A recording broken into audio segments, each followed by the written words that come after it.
I don't like them putting chemicals in the water that turn the friggin' frogs gay. Do you understand that? Serious crap. Hello everyone, that was of course the unmistakable voice of America's favourite conspiracy theorist, Alex Jones. I can never resist his gay frogs rant. Alex takes what may be a perfectly sensible point about environmental pollutants and makes it sound crazy by insinuating there's a secret plot to turn the frogs gay. At least that's what you could hear if you wanted to. On a more serious note, Alex has recently been on trial for encouraging Sandy Hook conspiracy theories which led to the harassment of family members of the deceased children. Not very nice. In this discussion with Adam Fitzgerald, we talk about the trial and its potential fallout, and also the nature of conspiracy theory and whether society needs an Alex Jones figure ranting from the sidelines, or whether we'd really all be better off without his sort altogether. Adam has a less appreciative attitude towards Alex, so I start off with the question, why do you hate Alex Jones so much? Oh my goodness, Richard. I'm not one for emotional diatribe, but when I hear Alex Jones, I can't help but blow a gasket. It's almost a natural reaction. And it goes back many, many, many years. I've had such a loathing for Alex Jones. And I do get the question from people, why do you hate Alex Jones so much? Because I consider him the most damaging individual when it comes to certain events. And with being 9/11 as my main area of study, the essence of most of the fringe conspiracies, when I say fringe, I'm talking about irrational theories, either emanated with him or were purported by him, giving that theory a popular demand in hearing it. So I was living in New York in the late 90s, and I remember Alex Jones even back then. And I didn't really pay him much like serious attention. I did know the name, and basically he wasn't somebody who like pushed the really like fringe theories. Yeah, he talked about like a global takeover of government, but he never really went into like the Satanist spiel, all the like really outrageous stuff. It wasn't until I'd say, I want to say right during Sandy Hook. Okay, so Sandy Hook, 2012, is when he really became a thorn for me, because with 9/11, he was pushing loose change, the second edition. And even though he was pushing that, I said, there are more outrageous individuals during that time. So I was more disparaging toward them. But then when Sandy Hook happened, it was like the floodgates flew right open. And I remember my co-researcher, Nelson Martins, DJ Thermal Detonator, said right about that time is when he changed his position on Alex Jones too.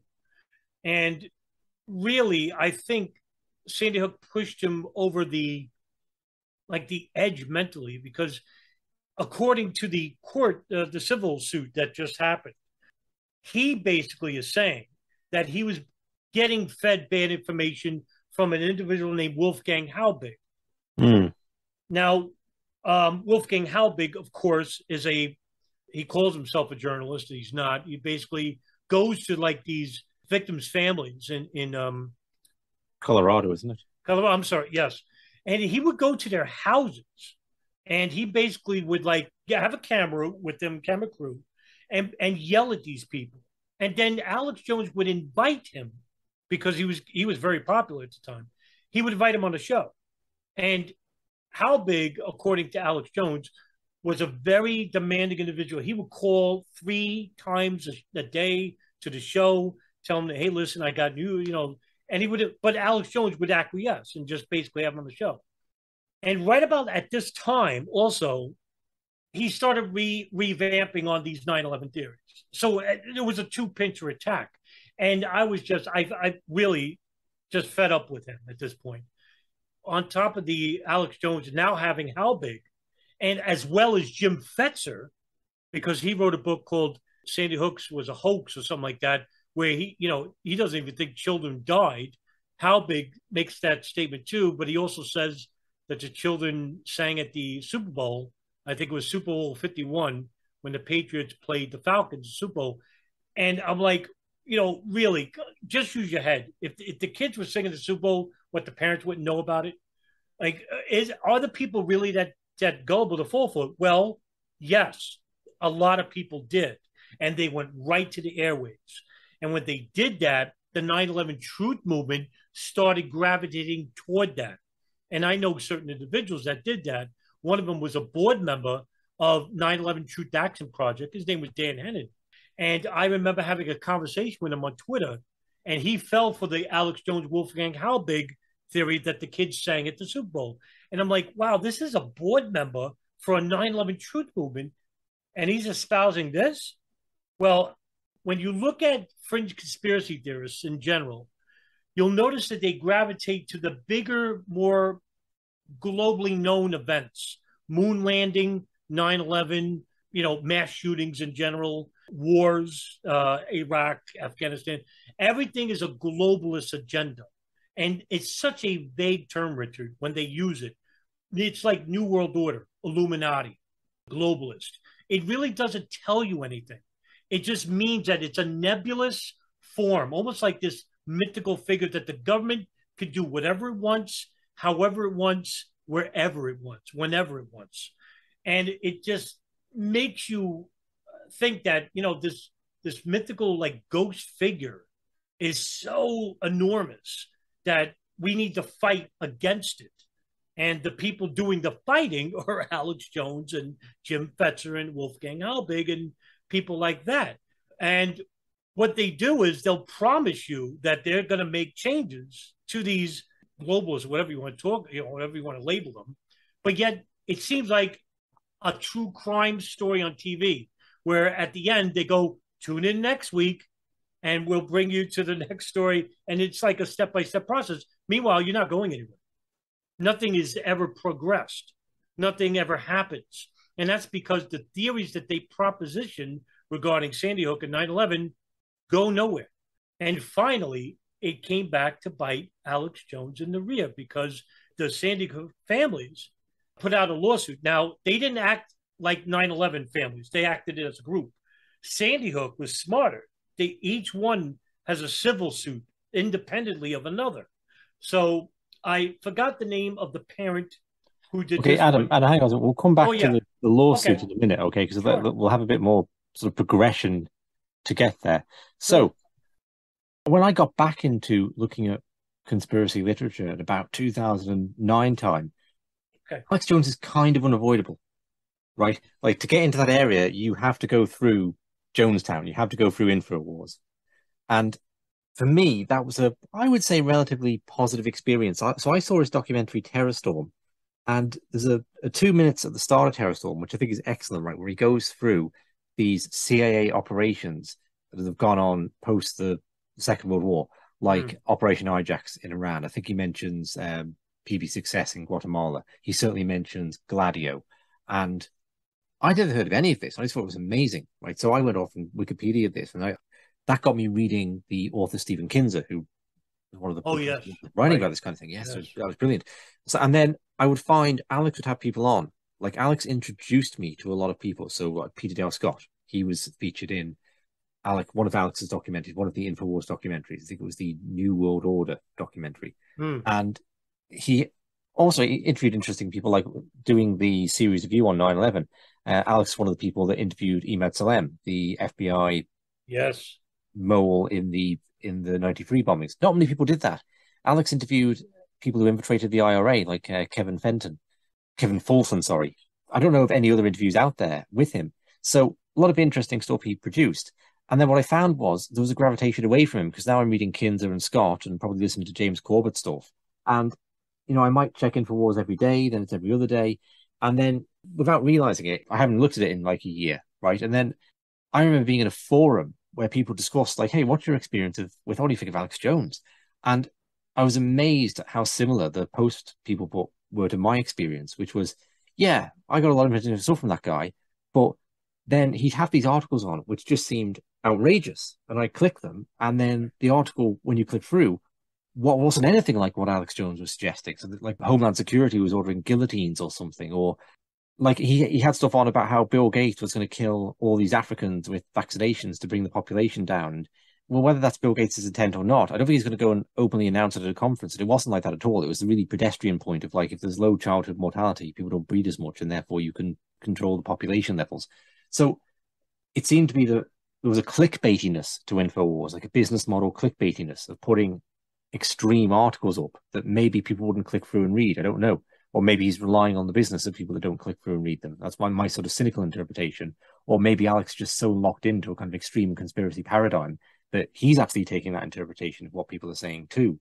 So I noticed a gravitation away from him. And I never really thought about like him being a damaging figure, I suppose, until we spoke more. And then the idea that his 9/11 information is grossly inaccurate and he's putting all these extreme conspiracies alongside and tarnishing geopolitical research, tarnishing what could be potential legal challenges to the state with crazy town stuff.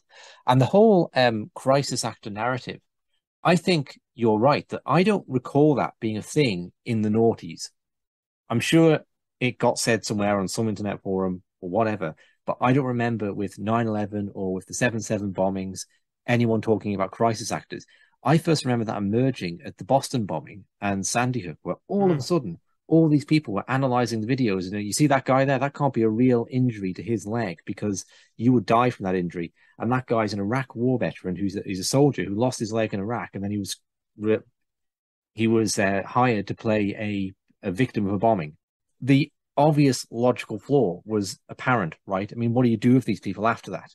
Unless you're growing them in a vat underground and then producing them for this production and putting them away again, it's just completely unsustainable. A lot of it, Adam, I think, goes back to Northwoods. And if you remember, we spoke about Operation Northwoods, the plan in the 1960s to initiate a war with Cuba through various acts of subterfuge and deception and false flag terror. And one of the things was to shoot down a plane full of passengers, American passengers, except it wouldn't be a plane full of American passengers. It would be an empty plane and it would all be fabricated and the people would just be made up. And that obviously puts the idea into conspiracy culture that there are these crisis actor events, there are these big terror events where no one actually dies.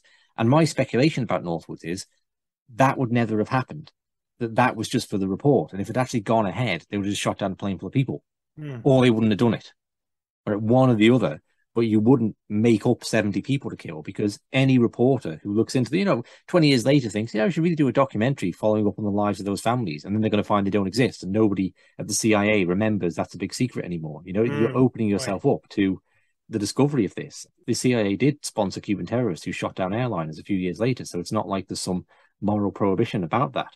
So I thought that the Northwoods documents, people had taken them like too literally and hadn't actually been cynical enough about Lyman Lemaitre and about the Joint Chiefs of Staff on that and what they were capable of.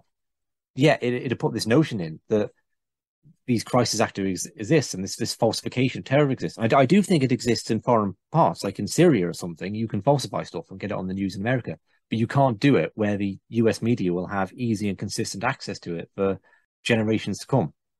I think what Alex Jones did is in the same effect as what Loose Change did. Loose Change made the most popular 9/11 film in the world, even currently, it still is. And what they did was it brought attention to the subject. But the con is that the details in the film were dubious and even outright false. So in other words, yes, you were made aware that there was an inside job. However, the details of the inside job are leading you to a dead end. So even if it led you to bring attention to the subject, you basically are either propagating the theories made in that film, leading other people to be misinformed. Therefore, even if you brought attention to the event, you're still propagating disinformation. It's a plus and a minus, but I think it's a minus overall. Where people can say that, oh, Alex Jones is bringing truth to light in regards to certain subjects, I'll give him that. For example, he was talking about Jeffrey Epstein long before anybody else was.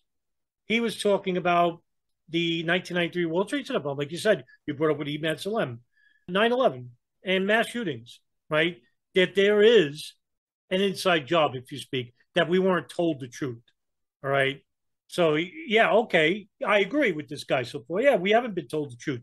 However, when he talks about specifics, you get in trouble because I've noticed that there's a troubling trend with people who tend to believe in the more extreme beliefs about certain subjects. And when it comes to 9/11, it basically delves into living hijackers, for example, or CGI planes, right? And what this does is create a branch out effect.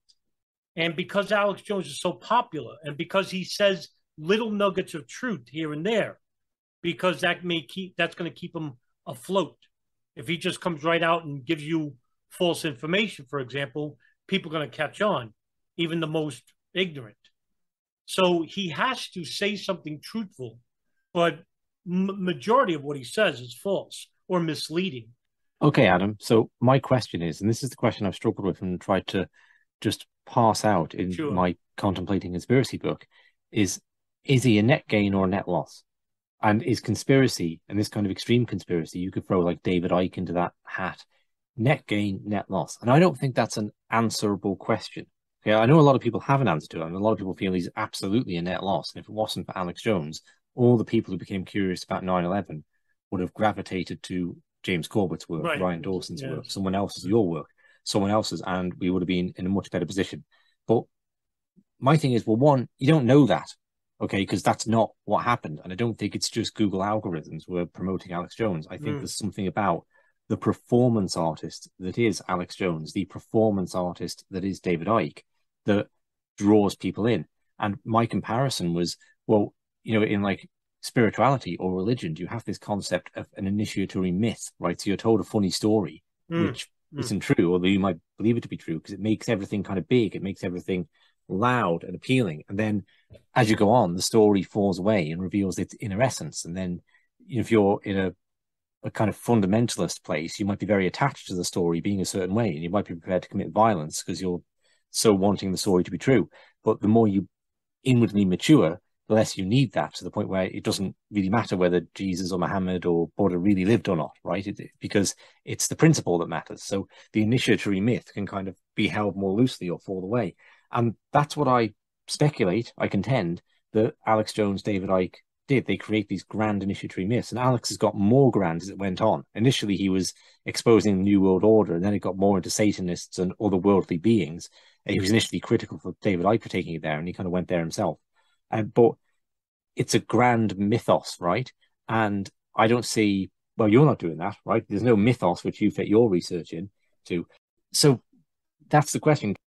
What do we need to provide? If you're going to say, okay, there's definitely a net loss with these people, what do you need to put in place to make it that they can go away, right? That this kind of conspiracism and all the bad it brings can be taken out of the equation, and you still have that first step for people, right? Because like, what I wanted to learn about the JFK assassination, and I'd seen Peter Dale Scott on an Alex Jones interview. So I thought, okay, yeah, that guy's really smart. Like, I'll get his book, right? And I opened it up and I went, oh, right. Lee Harvey Oswald was shot by a guy called Jack Ruby. I didn't know that. Who's this guy? And then I realized this book is too much for me. Like, this is not my level. I'm going to have to go down many, many levels, and I'll get back here in a few years' time. And that's true.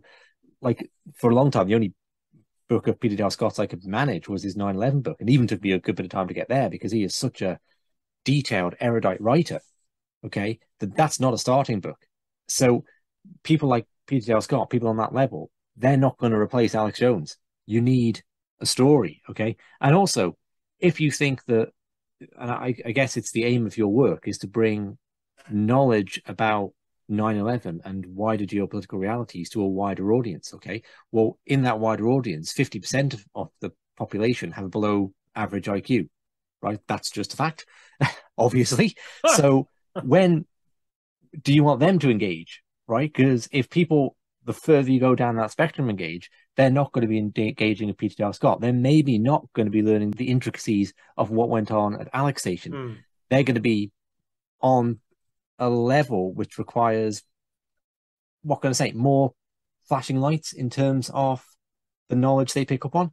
And it might be that they are intuitively correct, that COVID is a scam, or 9/11 was an inside job, or the government's out to get you, or something, they might have a broad intuitive correctness about that, but then fill it in with details that maybe we wouldn't agree with. Okay. And again, I just think that's a problem because you want people to be involved, but you're asking people to be involved, maybe, who will find it difficult to make these distinctions. So what do we do about that, Adam? I will say that. Well, I'll tell you what, though, that's the whole basis of your book, Contemplating Conspiracy. Yeah. Okay. Which really resonated with me because I too came out from when it was 9/11. I really believed that a plane didn't hit the Pentagon. And the first film I saw was In Plain Sight by Dave Von Cleese. And the second film I saw was Loose Change. I will have to say that you are absolutely right.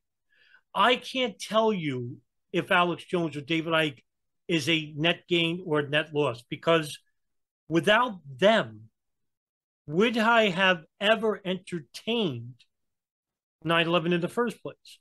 For example, I'll give you my example how I started. 2006, I just reevaluated my position on theism and atheism or anti-theism. And for some reason, I started looking into the events of September 11, 2001. I don't know what led me there, but I do remember looking into like the geopolitical aspects of like the hijackers, the motivations. And the first thing that I came across was In Plain Sight, this film that Dave Von Cleese co-produced. And I remember coming away with it fascinating. And I didn't say right away, oh, this looks bull or nothing like that, because I came at 9/11 with basically no information on it. The most general. I know planes were hijacked and they crashed into, the World Trade Center, Pentagon. That was it. I didn't know names of hijackers, nothing. So I really was like almost brand new.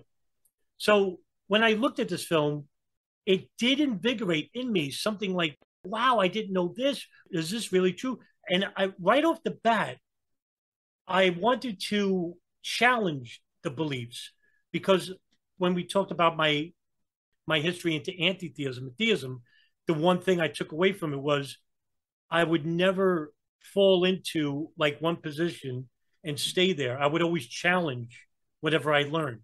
So when I watched In Plain Sight, it was like maybe a week or two, I saw Loose Change because Dave Von Cleese actually was friends with Corey Rowe, one of the co-producers, and Dylan Avery of Loose Change.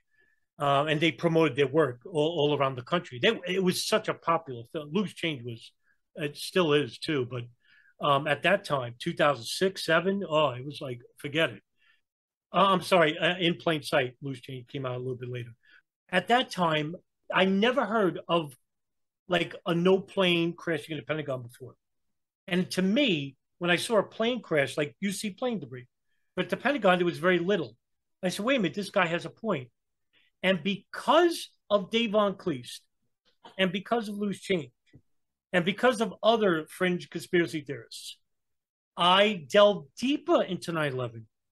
And what separates me from a lot of other people is because I challenged these points right away. And because I did, I started studying other areas of 9/11.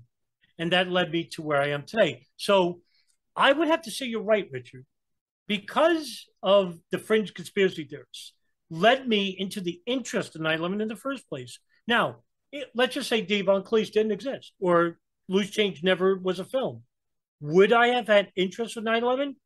I probably would say no.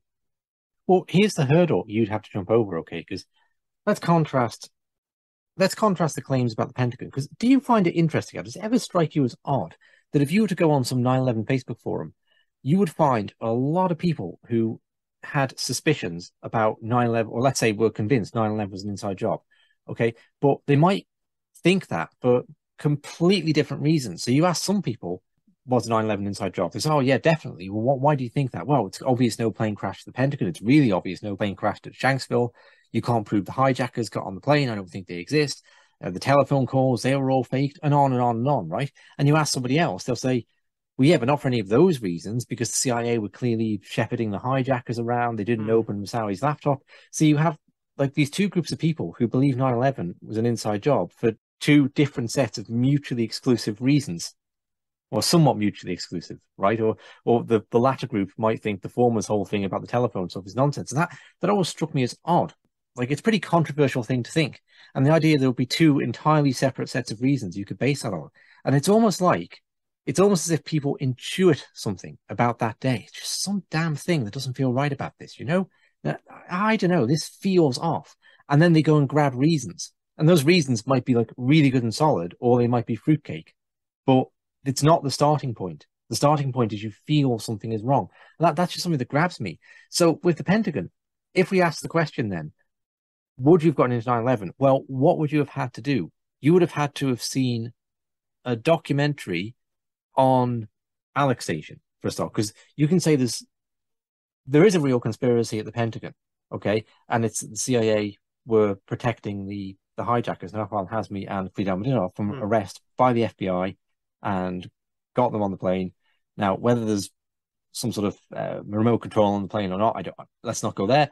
But that's like absolutely solid, to the point where we speculate, hey, do you know, I wonder if the CIA was involved in spreading this no plane at the Pentagon thing to cover up for that, to send conspiracy down the wrong line. But if they do stuff like that, I wonder if they even know what the result is, because it could be they brought a lot of people in who then transitioned to looking at Alex Station, right? So you would have had to have go from like knowing nothing about 9/11 to understanding the intricacies of Alex Station straight off, without this far more visual story. Like the idea that no plane hit the Pentagon, that's a lot easier to understand than the Kuala Lumpur summit, you know, and who these guys are and what their backgrounds are and what the CIA procedure is on transferring information to the FBI and who Richard Clarke is, and so on and so on and so on. You know, so that's the hurdle that we would have to jump over if we want to, say, limit fringe conspiracy. What do you put in its place as a simple, compelling story that also happens to be true and not a fantasy? It's the allure of fringe. And that's one thing about fringe conspiracies. It's much more alluring. I liken it to children sitting around a scoutmaster at night on a beach, and he's telling you a scary story and you're enthralled by it, as opposed to a bunch of children watching McNeil Lehrer on Channel 13 about the day's news. For example, the allure of Alex Station, or the allure of espionage in the country, pre-intelligence involving domestic and foreign intelligence services, it is a very expansive subject. It's also very meticulous. So right away, there's an off-put. People want a shorter version, much more condensed, but they also want it to be very colorful. So what people like Alex Jones does is give you exactly that. In terms of, like I said before, vague terminology, globalists, New World Order, instead of specific names like Richard Blee, Tom Wilshire, for example. This was a topic of dissension between people in the Truth Action Project about 2 years ago. And I was told by some people in that group how I can basically condense 9/11 in like 10 minutes. And I told them it would be absolutely impossible.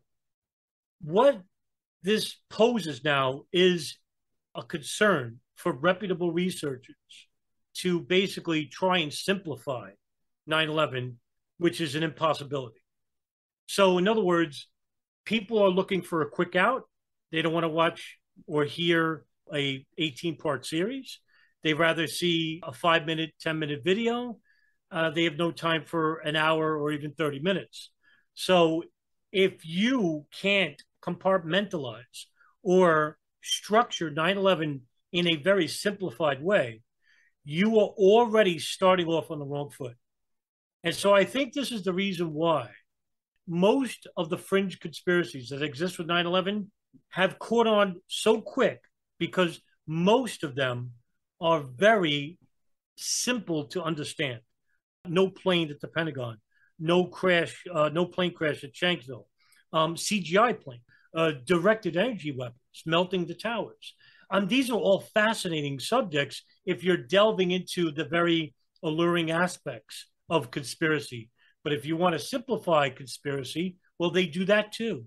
So it's a double-edged sword for them. And that's why they got off on such a quick foot, for example, as opposed to like Paul Thompson, who is Yeah. very meticulous. Well, they're always going to be first, aren't they? Because how long does it take for Paul Thompson to put the terror timeline together as compared to saying there's no plane hit the Pentagon? You know, you can make a video on no plane hitting the Pentagon on September 12th, 2001. Sure. You know, Paul Thompson's work takes months into years. So they're always going to be first. And it's always going to have that appeal. Because frankly, Adam, if I come into this movement not knowing anything about it, and somebody tells me that there's some kind of connection between the CIA and the hijackers that goes on over months and years, and it's a whole paper trail you can follow, and somebody else tells me that they can prove no plane at the Pentagon, I'm probably going to listen to that guy, right? Because I think, well, okay, if that's true, then you're going to prove that straight away because you're going to look at the investigation. There's going to be no plane parts found there. And that's going to be a slam dunk, right? So it's much more appealing. I'll be finished this 9/11 stuff by lunchtime. So I get the appeal. And the other thing with it is there's a comprehensive narrative. This is particularly true of David Icke. He offers a meta-narrative which explains everything. So it's otherworldly reptilian beings that go back thousands of years. And Alex Jones kind of got into the whole Satanism thing, right? So there's a complete picture of the world is presented, whereas I can't present a complete picture of the world. I don't know what's going on. I'm not on that meta level. I might have a lot of detail in my mind, or more than the average person, say, about the last 100 years of history. But on the whole meta level of, is it planned out? Is it structural forces? Is it psychology? Is it this or that? Well, I think it's a combination of all of them, you know, but like, I would love that to be the case, that I could just say, it's this, right? It's all because the Anglo-American establishment got together and they were in contact with the spirit world, and the demonic forces instructed them to build this one world globalist empire. I wish I could say that, but obviously I can't. And if I say I wish I could, but it'd probably get very boring very quickly. And again, I do find a parallel with spirituality here, that I interviewed a fellow once who talked about, he was one of the original fellows to go over and study yoga in India in the 60s, okay, and gone to these very deeply philosophical, mystical forms of spirituality and meditation and all the rest.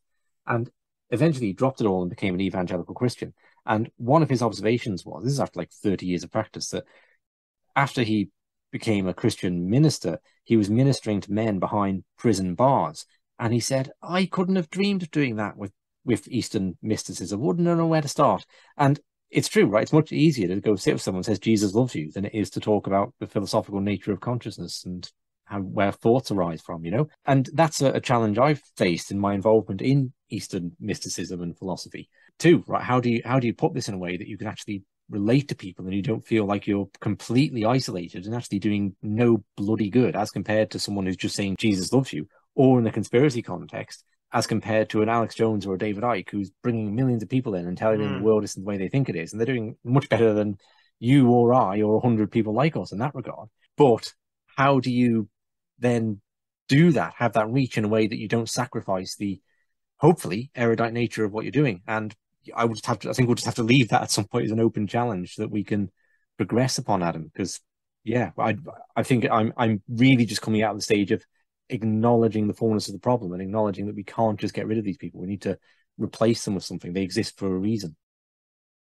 Right. This is a conundrum I faced about 2 years ago, where I made a video on YouTube called We Need Another New 9/11 Truth Movement.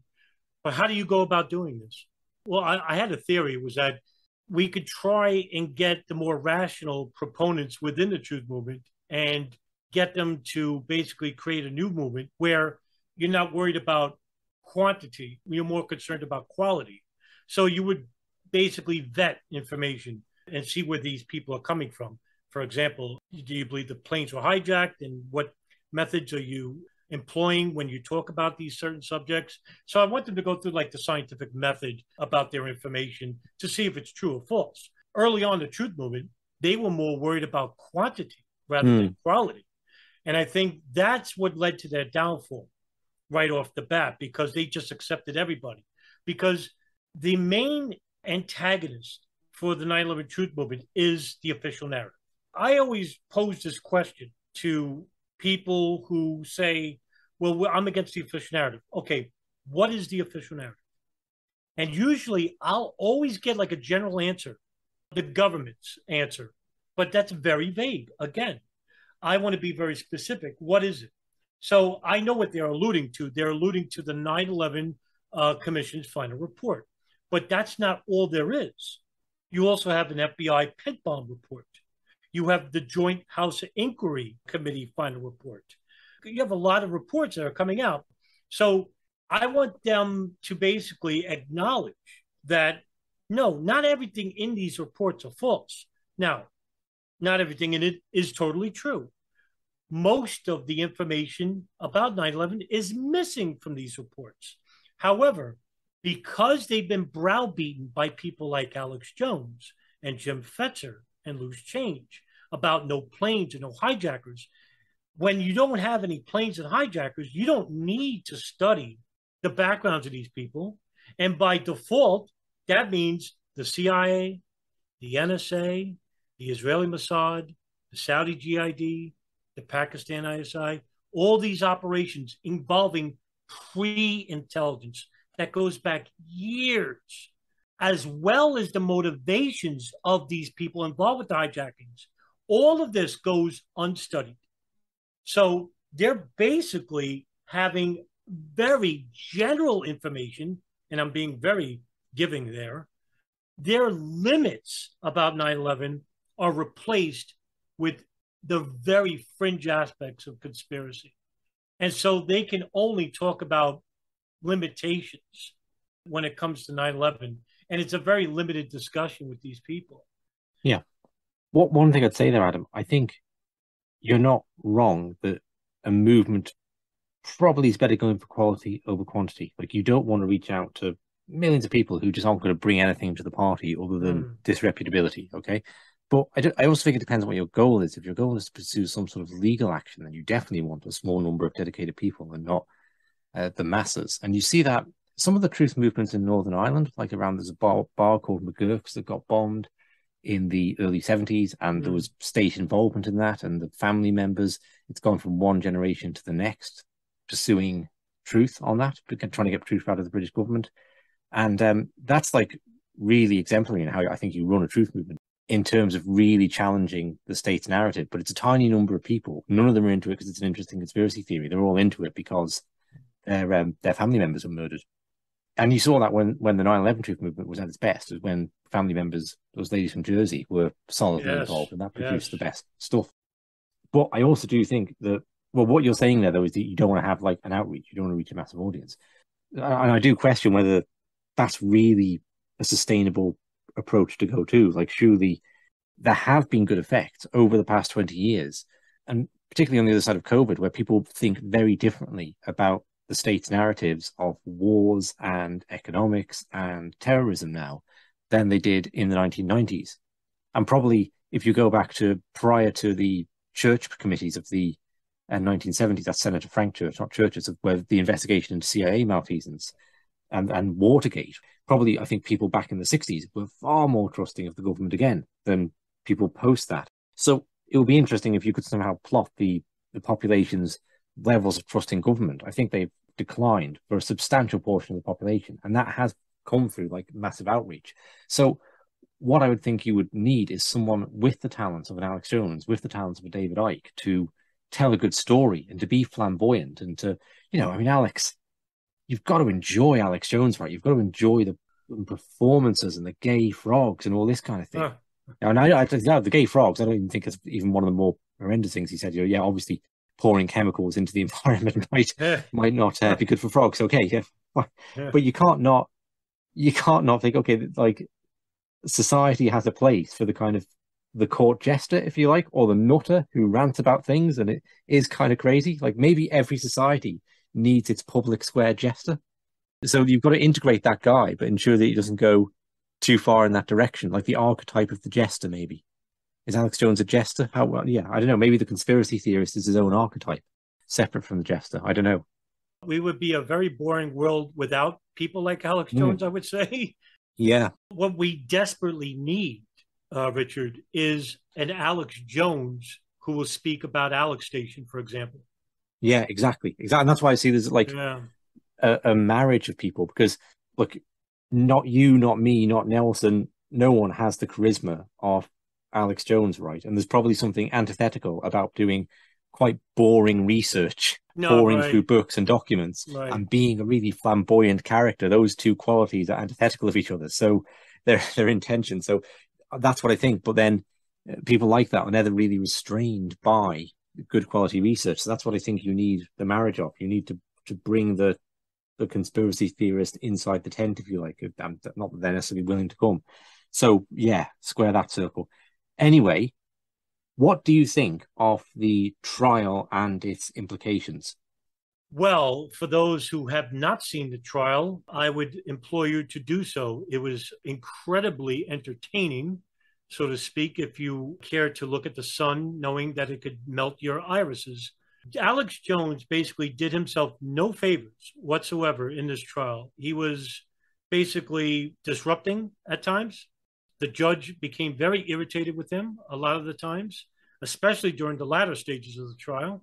Doubled down on just about every statement he made, although he did retract and said that he did believe that Sandy Hook was a real event and that children did die. And he threw Wolfgang Halbig under the bus, which was quite a surprise because I actually thought that maybe, just maybe, he would actually defend Halbig, saying, well, maybe he was just caught up in it. No, he said that Halbig pressured Alex Jones, pressured the show to propagate these theories, and Alex Jones basically relented. He gave himself an excuse, saying that he was going through a very troubling divorce, having benders with alcohol and whatnot.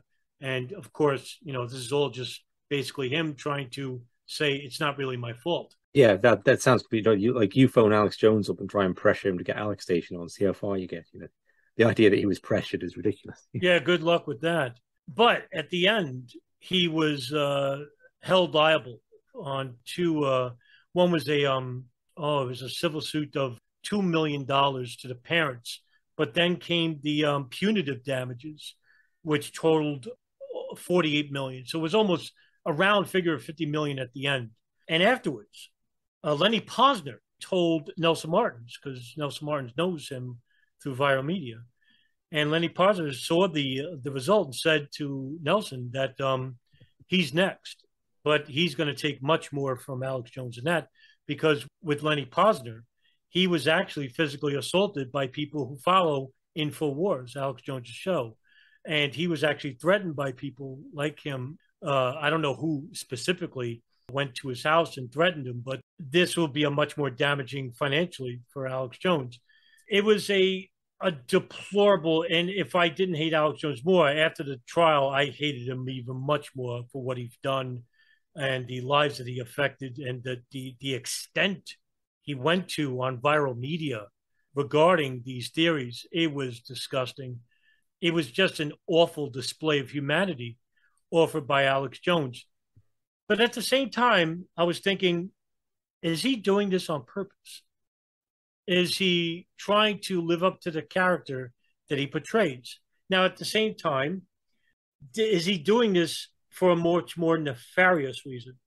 And it's something that I speculate oftentimes with you, that he is an agent, whether willing or unwilling, of the state or the intelligence services, and he has to go through this.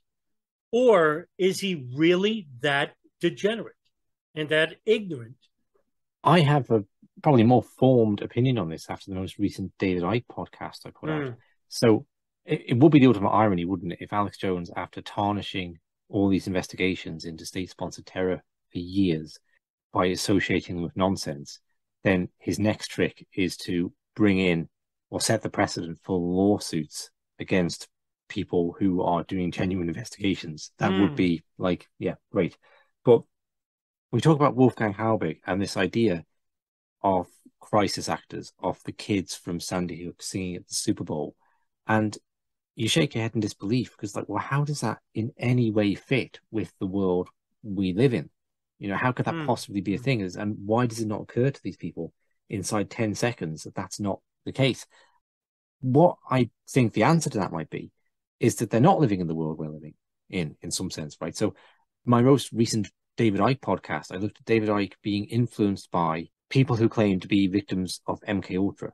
So there's a lot of people who claim to be victims of MK Ultra, tell very extreme stories, and they've got the documents to prove it, and they win compensation cases in court, right up to potentially having microchips put in their head and all sorts. So there's a lot of like really far out stuff that's true with MK Ultra. But then you have people like Kathy O'Brien, who I would suggest was a major influence on David Icke's thinking.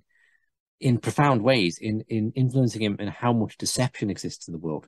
So, Kathy O'Brien's narrative is she was part of him killed her. She wrote this famous book, Transformation of America, where she's being chased through the woods by George Bush and Bill Clinton with high-powered rifles, and they're raping her and they're committing acts of violence against, like her, they're committing sexual acts against her daughter and all sorts.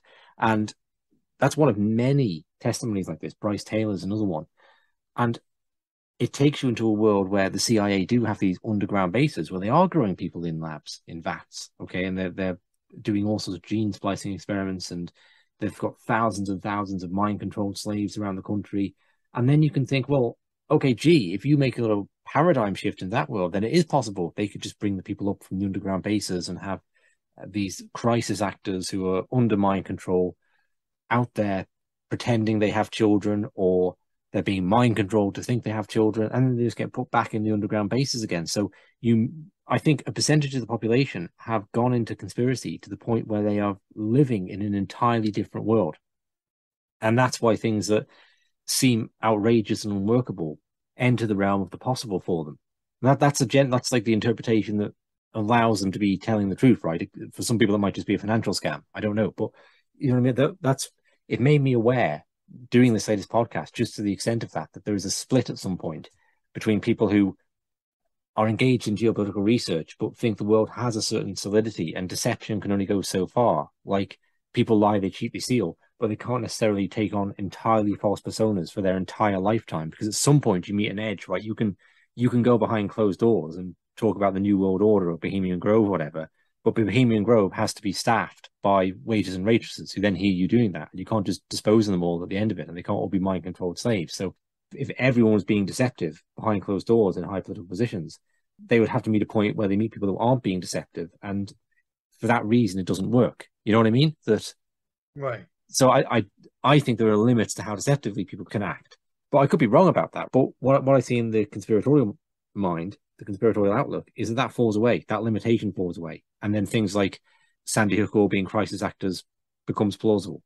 It really delves into the psyche of the individual and how willing they're willing to desperately believe.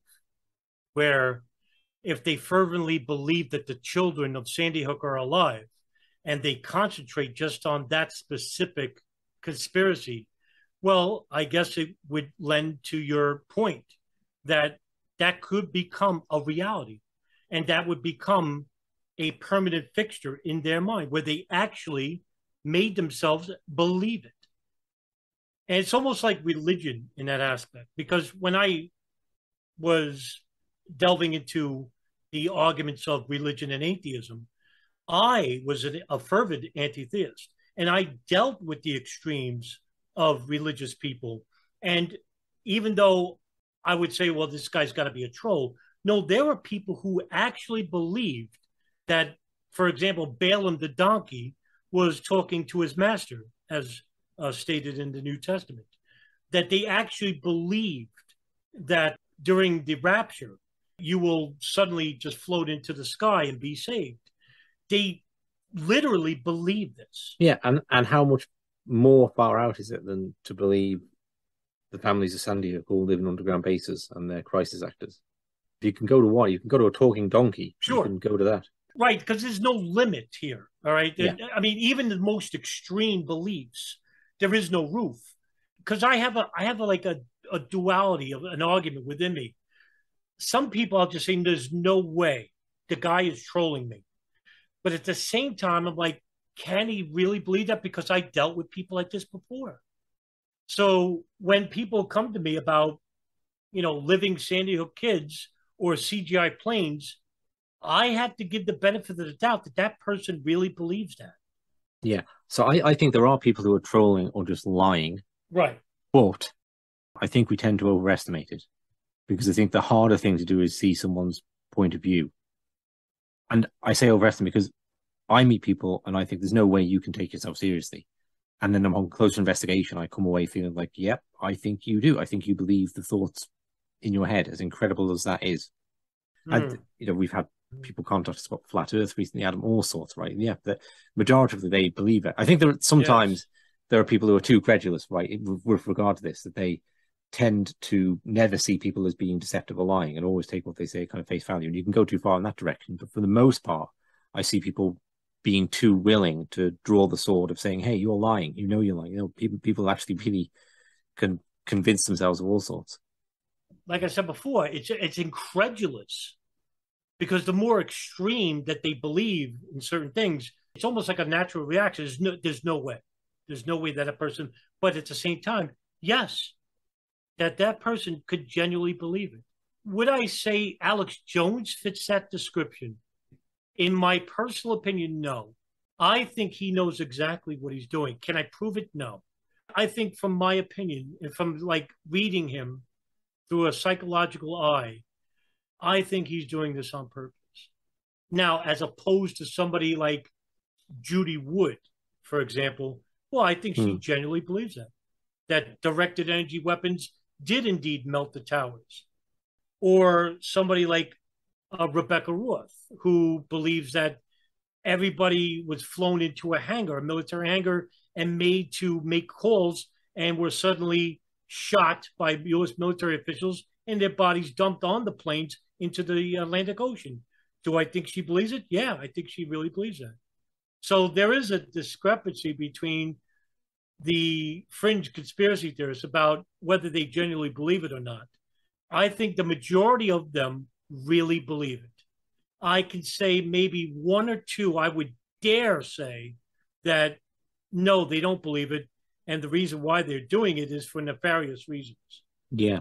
So I'm going to lean the other way on Alex Jones. Just looking at him, I think he believes that. I think I can see the path he's taken to get where he is. And what I think a lot of people don't do is when they make decisions about something, when they might research a topic for a while, but when they've selected, okay, this is the right answer, they never question that again.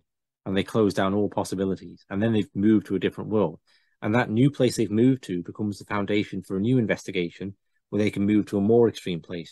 This is what I've explored with David Icke, okay, that he makes a series of decisions that move him progressively, step by step, further away from the average person until it's reptilians. And in some ways, if I was to approach the David Icke series from any other angle than he believes it, it would be a really boring series. So just, well, David's lying for money, that's it. Okay, we can all go home now. So the challenge is to explain, like, how does he come to believe these outrageous things? And I think it's the same with Alex Jones. I think that he's gotten very tied up. You know, I think he starts with Gary Allen and the None Dare Call It Conspiracy, John Birch literature about a global communist takeover, and he finds a lot of stuff in that that's true or plausible or whatever, it describes trends you see going on before you. And I think he just takes step after step after step until he becomes completely convinced of the New World Order paradigm. And then obviously school shootings become entirely plausible within that, and who knows, maybe even crisis actors in them. That's a feasible point, by the way. I like that. Maybe it's because I have such a prejudice against Alex Jones that I want him to be an agent so that everybody can know he's a fraud. I want to say that there was a case, it was against his wife about either custody or something, I think was, where his lawyer basically said and admitted in court that InfoWars was nothing more than an entertainment show, an entertainment channel, and that nothing he says is remotely factual. And that's what led me to believe what I just said, that he's just doing this for show. Now, does that automatically mean that he doesn't believe that the Sandy Hook kids are alive? No. You know, you very well could be right that he does really believe No, I think that, if I recall rightly, Adam, correct me if I'm wrong on this, I think the lawyer said it was like a performance. And I've heard people say this, right, that when he went on the BBC with Andrew, what's his name, Andrew Neil, and he did this whole thing, he was ranting and ranting about gun control. Maybe that was after Sandy Hook.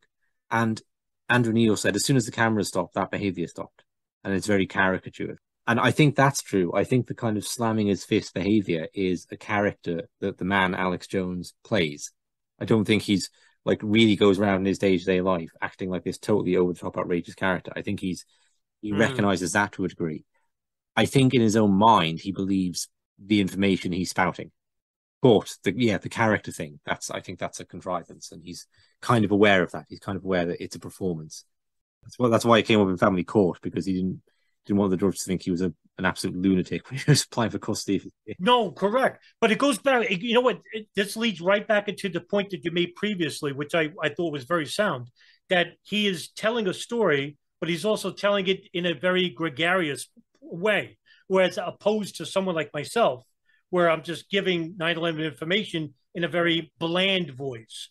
So he's giving you a double show. He's giving you disinformation, but he's doing it in a way it sounds appeasing. Okay, well, I could ask about what. Yeah, we'll just ask. Okay, final thing. What are the implications, do you think, of this trial then? So what I understand is it might not be anything like $46 million that actually comes out of Alex Jones. Alex Jones making all sorts of claims about the financial viability of InfoWars and all the rest. And there are limits to how much compensation might actually be paid. Alex Jones probably has indemnity insurance, so he might never pay any of it himself. Other people in that arena might find their payments going up. But we're going into a world, well, I don't know. Is this a big break in like a redefining of freedom of speech in the United States, or is it just business as usual that you've always been able to be sued for libel if you affect someone's life and it will have really no effect on the wider media? Or are we seeing as the Associated Press put I don't know, I think it might have been a tweet out straight away saying Alex Jones is sued for spreading malicious lies about Sandy Hook, but people can still deny the Holocaust and vaccines online, implying that, well, why should they be able to? Why can't we go after these people now? So I guess, your guess is as good as mine in this, Adam, but it's what does this set a precedent for the future? Will you be getting sued in court in a few years' time? Yeah, this is the dangerous precedent, right? Because if it's Alex Jones, who's next? Look, if all these civil suits are said and done, I still think he'll still be on the air. I still think that he will garner millions of listeners. It might actually put him even in a more popular light because of the attention that he's getting. Also, now that you're talking about a much darker effect, what will this do to anyone that questions the establishment with a state point of view? Exactly right. This is why I have such a vitriol for Alex Jones, is because, there are decent researchers out there, reputable researchers for 9/11. I can name very few, but I can name Paul Thompson, John Gold, Ryan Dawson, Nelson Martins, Ray Nowolski, Robbie Martin, Abby Martin. I can name them. But what Alex Jones does is this. When he propagates these theories and he questions the narrative of the state government, which is rightfully to do so, which is what we're doing. But when you propagate these fringe, outrageous theories, what he does is that he, by default, gravitates us into his group because we dared question the narrative. And I'm not, a fringe conspiracy. I would like to think I'm not, but I don't posit fringe conspiracy theories and do it in a way that, he's very brute in the way he does it. I like to bring information and share information with an audience. But because he questions the narrative and because it's the official narrative for him, all of a sudden, anyone who dares question that narrative is suddenly a fringe conspiracy theorist. And I think this is the ultimate dangerous point, is that, Alex Jones, I may hate him, but I support his right to speak it. And that pained me to say it. But that is the essence of free speech, to protect unpopular speech. Well, I think there's a genuine grey area here, right? Because you can't shout fire in a crowded theatre. And you can't you can't tell someone that guy over there has got a gun and he's off to shoot up a school, because then if that person you told goes and kills the guy, then he's kind of acted in preemptive self-defense, right? Or preemptive defense of those children. And if you just lied about that, you've got someone killed. So speech that initiates violence isn't free. And you could say that, and I don't think Alex Jones is actually the worst person for this. I just think he had the biggest reach in terms, because he was always on the fence about the Sandy Hook kids. And I agree. I agree with you. If you tell people that those people there are CIA plants and they're faking it about having their kids killed, right, then you have, in a sense, drawn a target on their backs. Surely it seems like the people more to blame are the people who actually go out and target And I think it's quite a broad phenomenon because I just happened to be in a Facebook group on something completely unrelated to all of this, with somebody who had a relative who was shot in one of those incidents in the US that periodically happen. And he came in the group and goes, "Oh my God, I'm getting messages, like private messages of people accusing me of being like a crisis actor for the CIA," because he'd given an interview on it. And well, this is the world we live in now. There's like a substantial number of people have kind of gone nuts. They've kind of shifted into this worldview. I do think there's some grey here. I don't necessarily think it is in principle bad. Obviously, given the world we live in, which is one of ever increasing state censorship, it is. It's going to be used for nefarious purposes. Sure, because they'll just go right back to the default position of Alex Jones. You see how dangerous Alex Jones is? We need to stop this and curb this. Now, I'm already seeing this from people of the left on viral media, where they're basically demeaning Alex Jones, saying, hey, we need to implement rules and regulations about certain speech. Yeah. And in the back of my head, I'm saying, see, this is exactly the real danger of all of this. And this is the reason why I despise Alex Jones, is because he should know better because of the platform he has and the dangers and the falsehoods that he espouses affects all of us, not him, because in the trial, it was all about him and that he didn't care about anybody else. But in the end, it's about all of us, Richard, me and you, and everybody else. Now, we question the narrative about certain histories involving government malfeasance or even complicity in crimes, but we're not irrational or irresponsible. Well, where are you going to draw that line, right? Because, okay, let's take, for example, let's say people started harassing Neil Armstrong. And people have harassed, like, I think Buzz Aldrin punched a guy once who asked him about the moon landing. Right? Yes, so that's right. At the moment, I think the propensity of moon landing conspiracies online does not amount to a level where it negatively impacts the astronauts who, quote unquote, went there. So there's no grounds for a lawsuit against people making moon landing documentaries because it's not detrimental to the lives of those astronauts. Okay. But let's say it just became a big thing. Not very likely in today's world. It's not something that's on people's minds, but well, there's supposed to be another moon mission, right? So let's say another moon mission happens and there's another documentary made about the lunar landing saying they're faked, including the new one, and the astronauts start to get really seriously harassed. Could you see people who make moon landing documentaries being locked up? Now, I would consider moon landing documentaries to be a fairly innocuous activity. I'm a bit on the fence about it myself. I'm not convinced that they went to the moon. I think on balance they probably did, but I find the documentary certainly very interesting when you've got the photographers there saying, "Oh no way, that light's all wrong," and looking at just how unlikely it is and how we've never been outside of 400 miles of the Earth's orbit ever since. It's just so I find it interesting, right? And I think it would be a very sinister world where people making those documentaries could potentially face $1 million lawsuits. And by contrast, you have a group like the Westboro Baptist Church who could go around picketing the funerals of dead soldiers intentionally to cause as much emotional distress as possible. And what do? They get police protection. They're not libelous because, well, I guess you can't prove that the soldier isn't going to hell. So there's nothing you can say about that. It's not a demonstrably false claim. So they get police protection. It doesn't seem like those two things should exist together. Like that some people can be sued for putting out material that causes emotional distress, whilst other people get police protection whilst they cause emotional distress. It's not a fair world, is it? Contradiction. Right. And the gray area does gravitate toward what is considered dangerous from, say, moderate. And that depends on the person interpreting it, right? So if it's up to a judge or if it's up to the House or the Senate, well, they could just basically say, well, we think certain so-and-so is dangerous. But they got to have at least the backing of the people behind it. Is there a lot of people that think Alex Jones is dangerous? Absolutely. But who's to say that the next person may not have the global reach like Alex Jones does, is not next? Because if they can get to him and they could suppress his speech, we knocked down a big guy. Well, we can knock down everybody else along with it.